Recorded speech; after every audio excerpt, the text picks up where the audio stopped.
I came home early from what was supposed to be a short trip. I pulled into my driveway and immediately noticed my neighbor in his front yard. He was yanking the pull cord on his lawnmower like it had personally insulted his family. His face was bright red. Veins were popping. He was screaming every curse word you can imagine. And that's when I knew something had gone very, very wrong for him. A little while later, I watched him give up. He got into his car. He drove a couple of blocks down the road, and then he completely broke down. When I walked into my backyard and saw my gas can sitting there empty, it all clicked, and I couldn't help but smile. But to understand why that moment was so satisfying, you've got to rewind a bit. This was years ago. Before Cheap Easy, security cameras were everywhere. Back when neighborhoods still ran mostly on trust, I had a normal routine. I cut the grass every week. Same mower, same 5-gallon gas can. Always kept on my back patio. And yet somehow, every single time I went to mow, that can was almost empty. The mower only held about a quart. So at first, I blamed myself. Maybe I misremembered. Maybe gas evaporates faster than I thought. But after it happened again, and again, that uneasy feeling set in, the kind that tells you someone is taking advantage of you. I didn't want to accuse anyone without proof, but I also wasn't about to keep donating free gas, especially not to someone who thought my backyard was a community fuel station. So instead of confronting anyone, I made a different choice. I decided to find out exactly who was helping themselves and let them keep doing it. It started as one of those tiny annoyances you try to ignore. The kind that makes you wonder if you or who's tired or losing track of things. Every weekend, I'd drag out my lawnmower. I'd grab my 5-gallon gas can from the back patio, and I'd notice it was almost empty. That didn't make sense. The mower only held about a quart, and I knew I wasn't mowing acres of land. At first, I blamed myself. Maybe I forgot to fill it last time. Maybe gas evaporates faster than I thought. But after it happened again, and then again, that uneasy feeling kicked in. You know the one, the quiet little alarm bell that says, something isn't right here. I started paying closer attention. I topped off the can. I made a mental note of how heavy it felt, and I waited until the next mow. Sure enough, when I came back, it was nearly dry again. No spills, no leaks. Just gone. That's when confusion turned into suspicion. Someone wasn't just borrowing sugar, someone was helping themselves to my gas, and they were doing it repeatedly, comfortably, like they didn't think they'd ever get caught. Once suspicion took hold, my brain went into detective mode. I replayed my routines over and over. When was I gone? Who could see my backyard? Who even knew where I kept the gas can? I didn't want to jump to conclusions, especially about a neighbor. Accusing someone without proof is how you turn a quiet street into a nightmare. But I also wasn't about to let it keep happening. The problem was timing. This was before everyone had doorbells with HD cameras. Before apps buzzed your phone with instant alerts. If I wanted proof, I had to improvise. That's when I remembered my old laptop, the one with the built-in webcam. It wasn't fancy, but it worked. I found some basic motion detection software. I set the laptop up facing the back patio, and I tested it a few times. It felt ridiculous. Like I was running a budget spy operation all over a gas can. Still, I had a weird gut feeling. This wouldn't take long. I filled the can, put it back where it always sat, and went about my day like nothing was different. No confrontation, no hints, just patience and a camera quietly waiting. The payoff came faster than I expected. I left the house to run a quick errand. Barely 5 minutes down the road, my phone buzzed with a motion alert. 5 minutes. That alone told me everything I needed to know. When I checked the footage later, there it was. Clear as day. My neighbor casually walked into my backyard like he owned the place. He grabbed my gas can and walked off. No hesitation, no looking around. Just pure confidence. He used it, then brought it back. Set it right where he found it, probably thinking he was clever enough to never get noticed. Watching that video was surreal. On one hand, I was angry. On the other, I felt strangely calm. The mystery was solved. I wasn't crazy, and now I had options. I could confront him. I could call the cops. Or I could let him keep doing exactly what he'd been doing, because when someone thinks they're getting away with something, that's when they're the most careless. I decided not to change a thing. At least, not yet.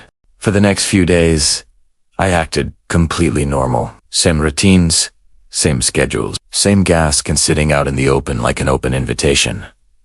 Inside, though, I was done being a victim. I didn't want a shouting match or some half-hearted apology. I wanted consequences, the kind that make someone rethink their entire decision-making process. So I played the long game. I made sure he saw me in passing. Friendly nods, normal neighbor stuff. No tension, no suspicion. Eventually, I made my move. I started packing my car, checking fluids, loading bags, clearly preparing for a trip. I didn't say anything directly, but I made sure it was obvious. I'd be gone for a while. The message was simple. Free access, no oversight. If there was ever a moment he'd take advantage, this was it. I left the gas can right where it always was, almost daring him. Then I left, drove around for a bit, killed some time, and waited. This wasn't about rage. It was about letting habit do the work for me. I came back home about an hour later. I pulled into the driveway like nothing unusual was happening. That's when I saw him.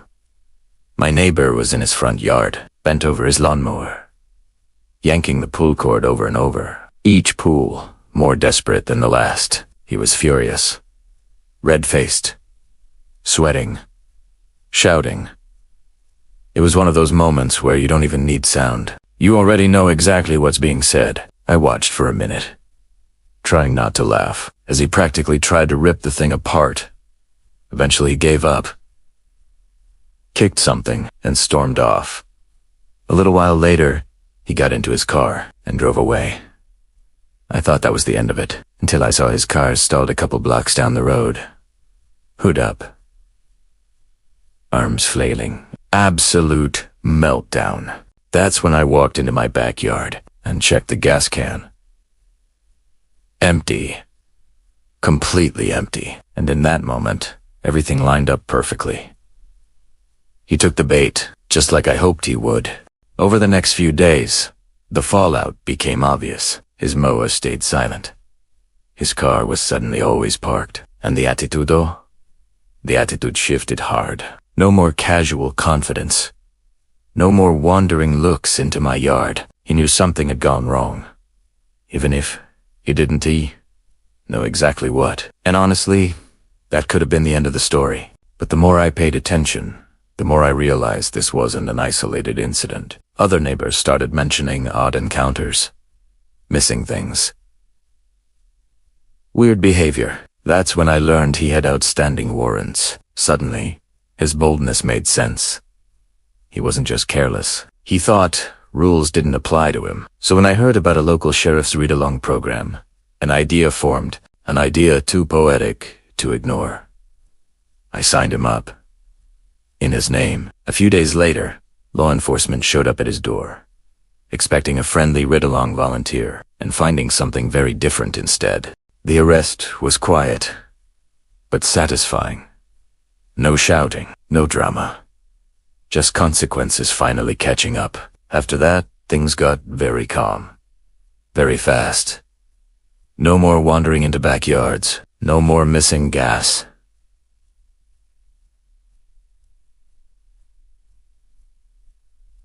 The neighborhood breathed easier. Looking back, what sticks with me isn't just the revenge. It's how predictable the whole thing was. People who steal small things convince themselves it doesn't matter, that it's harmless. That nobody notices, but theft builds habits. And habits make people sloppy. He didn't think of me as a person, just a resource. And once that switch flips, they stop being careful. That's what really did him in. Not anger, not confrontation. Who's but the ends? And letting him be himself long enough to step straight into the consequences he earned. I didn't escalate. I didn't threaten. I just stopped protecting him from his own behavior. These days, security cameras are everywhere, and stories like this are easier to prevent.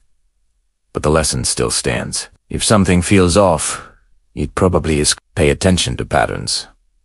Trust your instincts. And don't assume people will stop just because it's wrong. They stop when it costs them. I don't tell this story because I'm proud of being petty. I tell it because it reminds me how often people get away with things, simply because no one bothers to notice. Sometimes the best move isn't confrontation or rage. It's observation. Let the truth reveal itself. And when it does, let consequences do what they're supposed to do. As for that neighbor, I never saw him again. And my gaskin, it stayed full from that day on. Looking back on it now, what sticks with me isn't even the revenge part. It's how easy it was for someone to keep getting away with something. All because they assumed nobody was paying attention. That whole situation taught me a quiet but important lesson. Most people who steal don't stop because it's wrong. They stop when it finally costs them something. I didn't yell. I didn't accuse. I didn't escalate. I just watched. I waited, and I let the truth do the heavy lifting. After that, the neighborhood was calmer. My gas stayed where it belonged, and one less problem person was gone for good. So if there's any takeaway here, it's this. Trust your instincts. Notice the patterns, and don't let people mistake your patience for blindness. Sometimes the best justice isn't loud or dramatic. It's subtle, inevitable, and completely earned.